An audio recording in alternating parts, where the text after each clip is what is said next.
We now join Rashida Lucas and T.P. Lucas as Judge Lynn hears their case.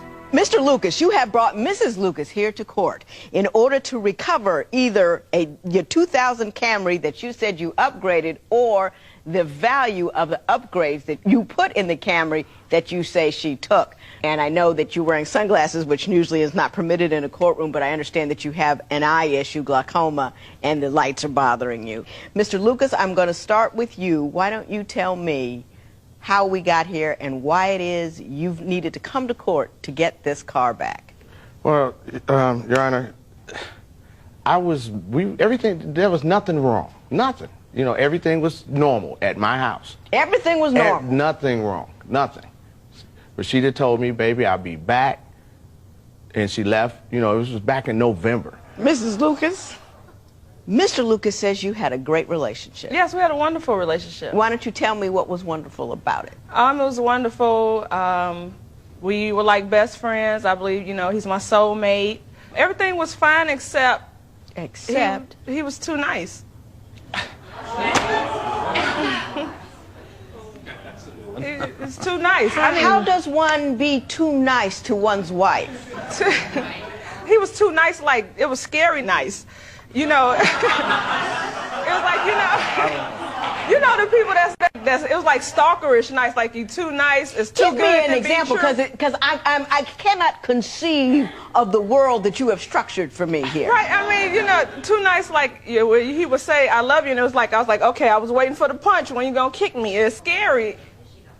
Some people just, you know, you could be nice, but you could be Lucas, too nice. You're gonna have to do better than that.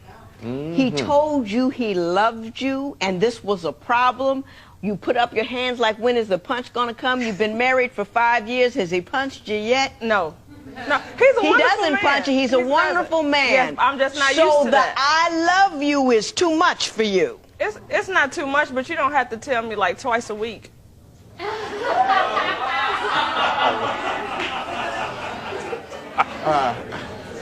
Can't figure that.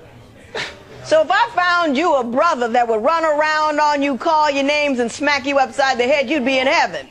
No, he don't have to call me names or smack me, but... He can run around on you. No, not that either, but... What do you want from a man, Mrs. Lucas? Yes. I mean... She told me that's what she wanted. What did she tell you she wanted? Well, she told me she wanted somebody to cherish her and don't run around on her. You know, all the things that a good man and a good woman should want out of each other. We agreed that because I had been married before, and my ex-wife, oh my goodness, she scared me.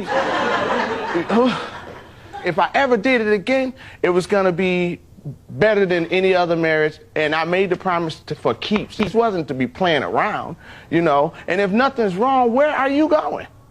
You know, there are women that would pull her head off her neck for a guy like me.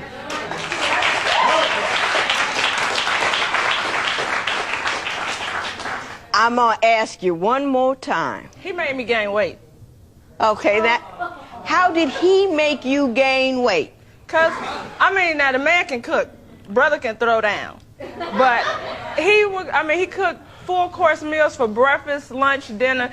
2 o'clock in the morning, if I was hungry, he wouldn't fix me a sandwich. This man would make a whole meatloaf, potatoes, a gravy, vegetables, a big stupid cup of Kool-Aid. I go to sleep right on that. To get up in the morning, he done fix French toast, pancakes, grits, biscuits. So now I'm laying on food on top of the food I just laid on a couple of hours ago. So your complaint is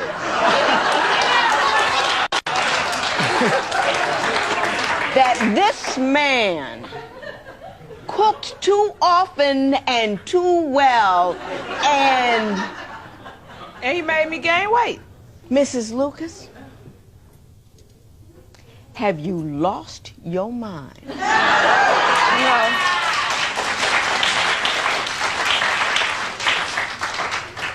I have women coming in here whose men are leaving them because they got too heavy. You got heavy based on his... They won't cook, they won't clean, they won't pick up the house, they're controlling, they're unkind. You have got a guy who cooks for you. You have got a guy who doesn't care what size you are. You have got a guy who, who tells you that he loves you without being prompted or looking for sex, and you're telling me that you want to leave him because he treats a good black woman, which we're going to have to qualify, like good black women, a queen ought to be treated. And what you're doing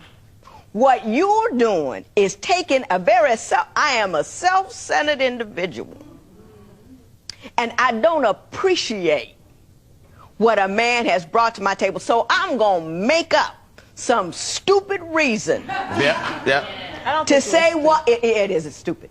And I very rarely say that about anybody. Do I, Joe? I don't say things are stupid. Very rarely, because people have odd points of view. That's okay. But that's stupid. You need to grow up, Mrs. Lucas.